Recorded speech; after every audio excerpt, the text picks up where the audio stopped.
Halo semua, apa kabarnya? Semoga kalian sehat selalu ya. Kali ini kami akan membagikan cerita berjudul Dendam Santet Keluarga yang Dikucilkan Part 2. Jadi, untuk sahabat kisah-kisah misteri yang belum subscribe channel kami ini, bantu support channel kami ini ya. Yang belum subscribe dan like bisa subscribe dan like terlebih dahulu. Terima kasih. Akhirnya, Dahlan langsung membelah perut anjing tersebut. Suara kesakitan dari si anjing terdengar menyanyat di hati. Air mata Dahlan seketika menetes. Setelah induk anjing itu mati, Dahlan pun langsung mengeluarkan isi perutnya. Dan ia mendapatkan 8 ekor janin anjing yang masih berada di dalam bungkusan. Dahlan memasukkan 7 janin ke dalam sebuah wadah yang sebelumnya sudah ia sediakan. Lalu Dahlan menguburkan induk anjing dan 1 janinnya. Tinggal beberapa persyaratan saja yang harus ia dapatkan. Di tengah jalan ia melihat anak Kasim, adik dari Hendrik, tengah berjalan sendirian. Hari itu adalah hari perjanjian di mana Dahlan anak buahnya bertemu. Anak buahnya terlihat sudah menunggu kedatangan Dahlan. "Apa kau berhasil?" tanya Dahlan. "Ya saudagar, saya sudah berhasil mendapatkan semuanya," jawab anak buah Dahlan. "Oh iya, mulai sekarang berhentilah memanggilku saudagar. Panggil saja aku kakak," ujar Dahlan seraya duduk di dekat anak buahnya. "Komar, apa kau yakin kalau Naris akan sembuh?" tanya Dahlan. "Saya yakin, karena kakek tua itu benar-benar sakti," jawab Komar. "Ya sudah, kalau begitu kita antar semua persyarat ini," ujar Dahlan. Setelah berkata seperti itu, Dahlan langsung mengemasi bawaannya dan langsung berjalan mendahului Komar. Di sepanjang perjalanan, Dahlan lebih banyak diam. Ia teringat tentang anjing dan kucing yang ia bunuh dengan sadis demi mendapatkan janinnya. Singkat cerita, mereka akhirnya sampai di rumah si lelaki tua. Dahlan dan Komar segera masuk, dan ternyata si lelaki tua sudah menunggu dengan wajah sendu. "Kami sudah mendapatkan semuanya, Abah Pinta," ujar Dahlan. "Sudah terlambat, anakmu sudah mati," jawab si lelaki tua. Setelah mendengarkan jawaban si lelaki tua, Dahlan langsung terduduk lemas. Air matanya tak mampu lagi ia tahan. "Di mana jasadnya?" tanya Dahlan terisak. "Ada di belakang." Dahlan pun langsung bergegas lari menghampiri jasad anaknya yang ditaruh si lelaki tua di belakang rumah, bersiap untuk dikuburkan. Dahlan membuka penutup wajah anaknya, dan setelah terbuka, Dahlan sangat kaget melihat keadaan mengenaskan dari anaknya. Tangannya patah, kakinya juga patah, bahkan lehernya hampir terputus. Dahlan mengira kalau si kakek tua itu telah membuat anaknya seperti itu. Dengan amarah yang memuncak, Dahlan langsung berlari menghampiri si kakek tua itu. "Kau apakan anakku, setan?" teriak Dahlan. Dahlan mendorong si lelaki tua itu hingga jatuh, dan saat Dahlan menghajarnya, si lelaki tua itu meniupkan sesuatu ke arah Dahlan dan tiba-tiba tubuh Dahlan menjadi kaku dan sudah susah digerakkan. "Aku tidak melakukan apa-apa terhadap anakmu. Dan kau sendiri pun tahu bukan masa laluku dulu, sama sepertimu, kehilangan anak dan istri. Aku sudah mencoba untuk membantu anakmu, tapi lawan kita tidaklah mudah," ujar si lelaki tua. "Sekarang terserah kau saja, mau percaya aku atau saudaramu, terserah," lanjut si lelaki tua seraya mengusap wajah Dahlan. Lalu Dahlan pun akhirnya kembali bisa bergerak. Nafasnya terengah-engah. "Maafkan aku," ucapan Dahlan dengan melunak. "Komar, tolong beritahu istriku tentang Naris," ujar Dahlan dengan sendu. "Jangan, aku ingin mencoba sesuatu. Jika tidak bisa membalas kematian anakmu, maka mungkin akan lebih baik kalau anakmu sendiri yang membalas dendamnya," ujar si lelaki tua itu. Dahlan mengerutkan keningnya, tanda tak mengerti apa maksud dari perkataan si lelaki tua. "Kau tidak usah bingung, biar aku yang urus semuanya."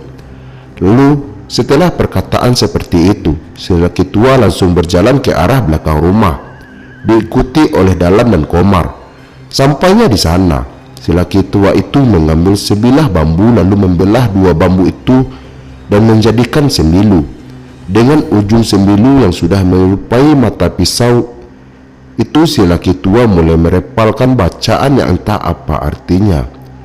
Lalu dengan tangan yang agak gemetaran, si lelaki tua langsung menyayat lengan atas Naris sampai ke bawah menuju nadi. Lalu setelah itu darahnya dipaksa keluar.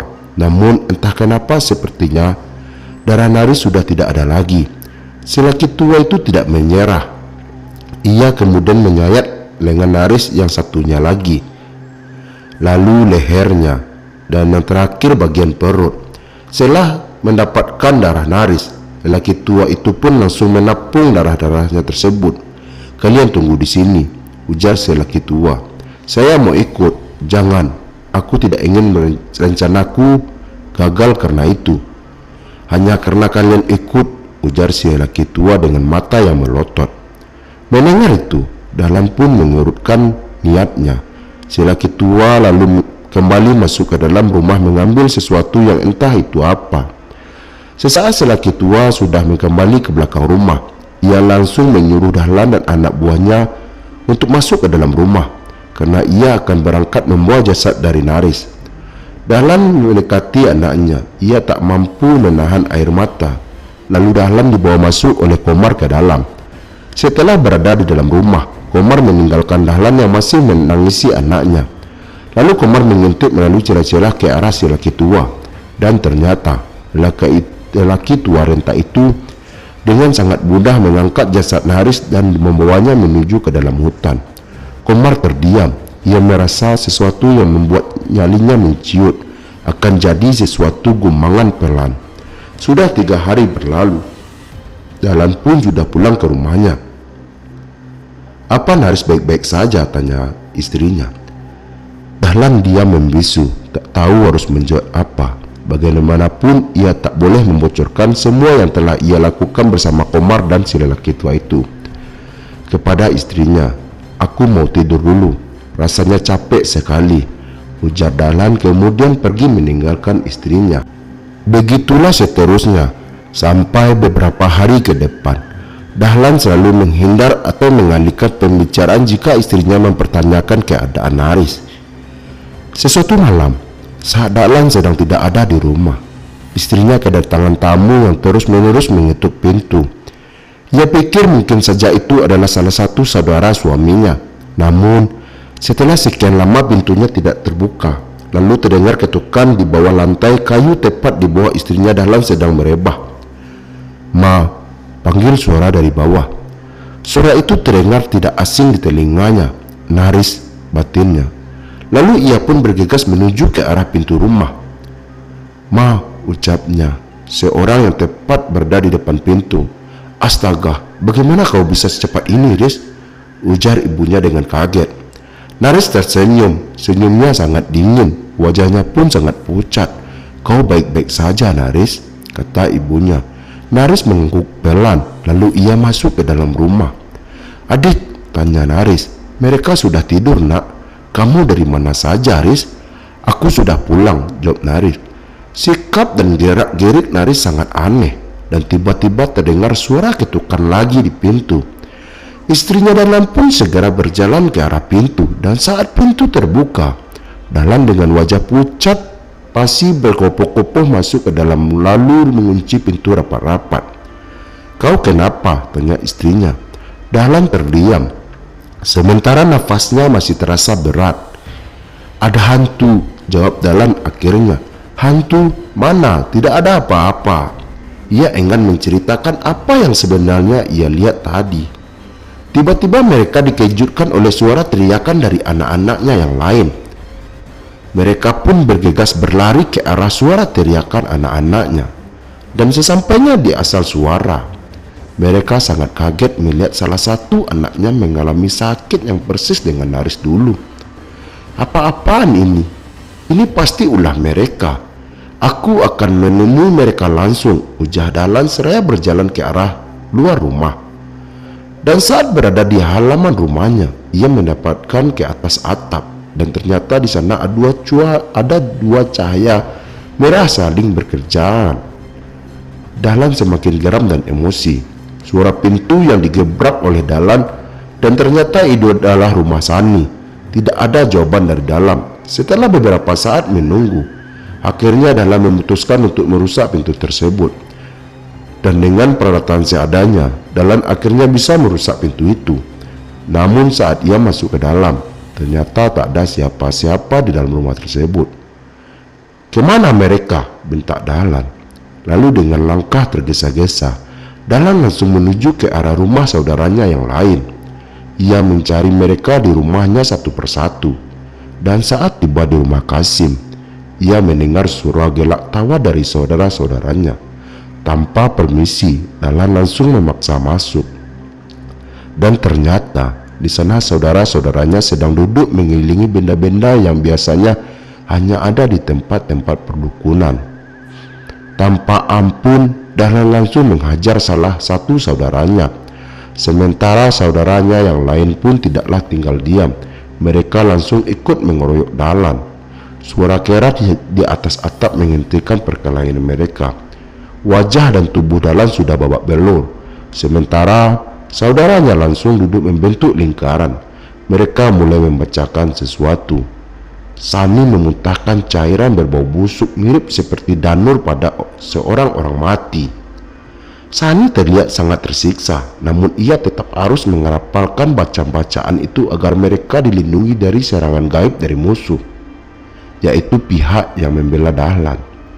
Dan Dahlan pun, jika serangan-serangan itu pasti dari si lelaki tua di tengah hutan. Lalu Dahlan mencoba bangkit dan dengan tertatih-tatih, ia dengan emosinya langsung menobrak perondakan semua benda yang dikelilingi oleh saudara-saudaranya. Dan tentu saja itu membuat fokus saudara-saudaranya teralihkan. Dan saat mereka tak lagi mengerapalkan mantra itu, tiba-tiba satu persatu saudaranya ambruk dengan tubuh yang mengepal-ngepal.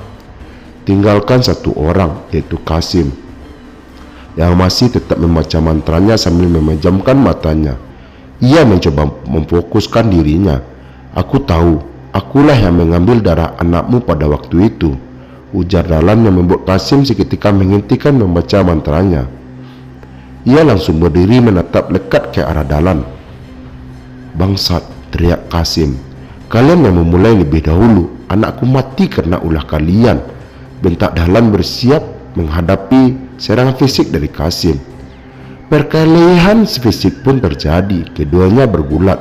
Namun Dahlan sudah sangat lemah untuk melawan si Kasim, dan saat itu sudah kalah. Kasim pun sudah bersiap untuk membunuhnya. Tiba-tiba Kasim terbatuk. Dari telinga, mata, hidung, dan mulutnya mengeluarkan darah segar bercampur nanah. Lalu Kasim pun ambruk. Mereka semua terkapar di rumah itu. Hingga keesokan harinya, istri-istri saudaranya datang, dan saat melihat suaminya, mereka tidak bernyawa lagi dan langsung teriak histeris. Apalagi saat mereka melihat Dahlan. Mereka mengira Dahlan ialah pembunuh saudara-saudaranya. "Kau pembunuh!" teriak ipar-ipar Dahlan. Dahlan yang sudah agak mendingan itu pun langsung pergi dari rumah tersebut saat ipar-iparnya masih menangis kematian suami-suaminya. Dahlan pulang ke rumah dengan wajah dan tubuh yang babak belur. "Kau dari mana saja? Kenapa jadi seperti ini?" tanya istri beruntun. "Bawa anak-anak pergi dari rumah ini. Kita tidak akan aman sekarang." Alih-alih menjawab pertanyaan istrinya, Dahlan malah mengatakan hal yang cukup membingungkan kepada istrinya. "Mengapa? Ada apa? Sudah, jangan banyak bertanya. Sekarang juga kumpulkan anak-anak dan kita pergi secepat dari sini," ujar Dahlan. Dengan tergesa-gesa istrinya pun langsung pergi untuk memanggil anak-anaknya. Singkatnya, beberapa saat kemudian, ia dan anak istrinya kecuali Naris pergi dari desa itu melewati jalan hutan. "Naris, bagaimana? Memangnya kita mau kemana dan apa sebenarnya? Kenapa kita harus pergi?" tanya istrinya. "Mereka semua mati dan istri-istrinya menuduh aku yang membunuh suami-suami mereka," jawab Dahlan. "Lalu siapa? Abah di tengah hutan. Naris, bagaimana? Kalau kita pergi dari desa, lalu apa mereka tidak menangkap Naris?" Naris sudah mati. Dia mati secara mengenaskan karena ulah dari saudara-saudaraku. Istrinya Dahlan menghentikan langkah kakinya. Ia menatap lekat ke arah Dahlan. Kau bohong kan? Naris masih hidup. Tadi malam dia pulang. Untuk apa aku bohong? Naris memang sudah mati, ujar Dahlan seraya menceritakan apa yang terjadi sewaktu itu membawa anaknya ke tempat si lelaki di tengah hutan. Istrinya begitu tak menyangka. Ia sangat sedih dan terpukul. Anak gadis yang sangat ia sayangi mati oleh keserakahan saudara-saudara suaminya. Makanya aku tidak ingin menceritakannya kepadamu, karena aku tahu kau pasti akan sangat terpukul. Aku pun sama, tapi kita tidak boleh berlarut-larut dalam kesedihan ini. Kita harus secepatnya pergi dari sini, karena anak-anak kita dalam bahaya jika sampai mereka menemukan kita, ujar Dahlan. Saudara-saudaramu itu memang keterlaluan. Ya, tapi sekarang lebih baik kita pergi, seraya menarik istri dari anak-anaknya itu. Singkat cerita, setelah berjalan lumayan jauh, mereka pun akhirnya sampai di tempat lelaki tua. Mereka langsung disuruh masuk dan anak mereka terkena penyakit gaib itu pun langsung diobati. Dan untungnya belum terlalu parah seperti Naris dulu. Mereka sudah membayar apa yang sudah mereka perbuat, ucap si lelaki tua itu dengan tersenyum puas. Sejak saat itu, keluarga Dahlan tinggal di rumah si lelaki tua, sampai akhirnya mereka bisa mendirikan rumah tepat di samping rumah si lelaki tua. Hingga tahun-tahun berlalu, tak ada satupun orang-orang di luar sana yang mengetahui kabar Dahlan dan keluarganya. Tamat. Semoga ada hikmah yang bisa diambil dari cerita ini. Terima kasih kepada sahabat kisah-kisah misteri yang telah mendengarkan cerita ini. Kesan dan pesan yang kita ambil dari ini, jangan serakah terhadap harta, jangan serakah terhadap harta warisan. Saudara adalah salah satu orang yang membuat kita bahagia. Jadi jangan membuat mereka bersedih dan jangan membuat mereka kesusahan. Saling membantulah terhadap saudara. Terima kasih, kami pamit. Wassalam.